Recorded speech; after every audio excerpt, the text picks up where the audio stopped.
Hello and welcome to this next video. My name is Pete Gammon and I'm the Deputy Designated Safeguard Lead for Petrock College. And I'm really pleased to be bringing you these videos. Today we're going to focus on a term around disguised compliance, which actually is quite a new term. New to me anyway, may not be new to you. But throughout this video we'll look at the definition of disguised compliance, so what it is, how it may present to us as professionals and things we can do as professionals to stop the impact of disguised compliance. There is a case study at the end which brings it to life, I suppose. You could look at how disguised compliance can lead to some significant things happening, and then some contact details at the end. So let's get going.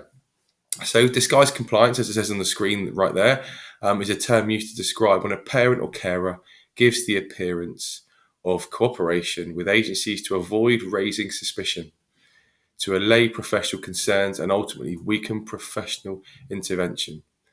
The whole idea of disguised compliance is around manipulation to make people, perhaps conducting an investigation, not be able to access the family or investigate the risk appropriately.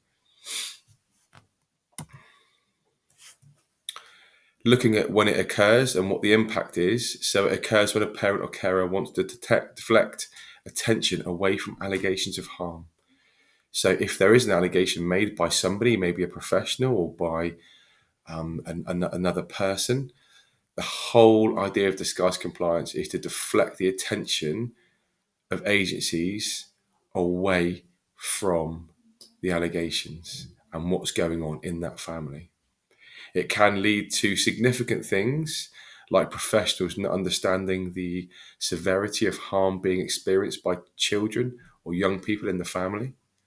The focus is taken away from the child, who can go unseen and perhaps unheard, so their opinions aren't assessed, they're not listened to. Cases can drift. Risks to the child may remain or increase, and cases may be closed early. All of those last 5 points are significant and leave the children or young people in families at risk. It may look like, after a challenge for low attendance, a sudden increase in school attendance. So the parents are making their children or young people go to college to allay fears. Parents or carers may improve attendance at appointments with a range of agencies to give the false idea that they are willing to engage with support services. Selective engagement with professionals such as school staff or health visitor. And this is something which we see very often, that families will engage with one service but not another, or be very, very choosy and pick and choose who they are willing to have discussions with. Across to practical things like cleaning the house before a pre-arranged visit from a professional, if there's concerns maybe of neglect and the house is in a very poor state. Families, carers, parents may clean the property before a pre-arranged visit, again, so that agencies aren't able to assess risk to children appropriately. As professionals, there's certainly things we can do, and the top one's a really good one. Constantly question all assumptions and maintain respectful uncertainty. There's no reason why we can't ask questions around things that we're being told. I've said throughout these videos, be professionally curious. There's no problem with that. Ask those questions to get the facts or to get the information you need to either escalate or de-escalate your concerns. If you're worried, bring in a fresh pair of eyes or talk to a colleague or other professionals around the case. Maintaining confidentiality, of course. However, let's get somebody else maybe a bit external to the issue so they can have a look from an outsider's point of view and give you some perspective. Adopt an approach of healthy skepticism. There's nothing wrong with that. Be skeptical. Again, ask questions. Establish the facts and as much evidence and information as you can to allay or escalate your fears. Keep detailed records and build a chronology. That's really, really important, particularly around things like neglect. Build a good chronology, which is something which other services, after we refer, will look at. Ensure all of those with parental responsibility are informed or involved. So if parents or carers are separated, but they both have parental responsibility, it's important that we give the same information to both of them, the mum and the dad, so that all parties involved or who have parental responsibility are able to safeguard their children and young people.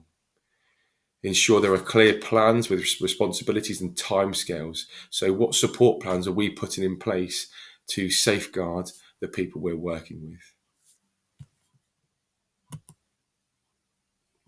I want us now, we'll change the format. We're going to go over to a bit of a presentation mode, so you'll lose me for a minute. I'm not really sure if you're that worried about that, but we'll go over to the case study, which will kind of maybe bring disguise compliance a bit more to life, and is far more impactful than listening to me. So we're going to change the format. So this should come up.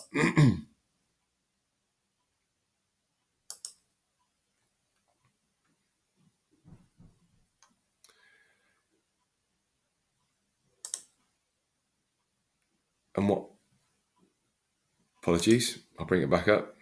Nothing ever works first time for me. And what I'll do is I'll leave that up on the screen so that you can read that.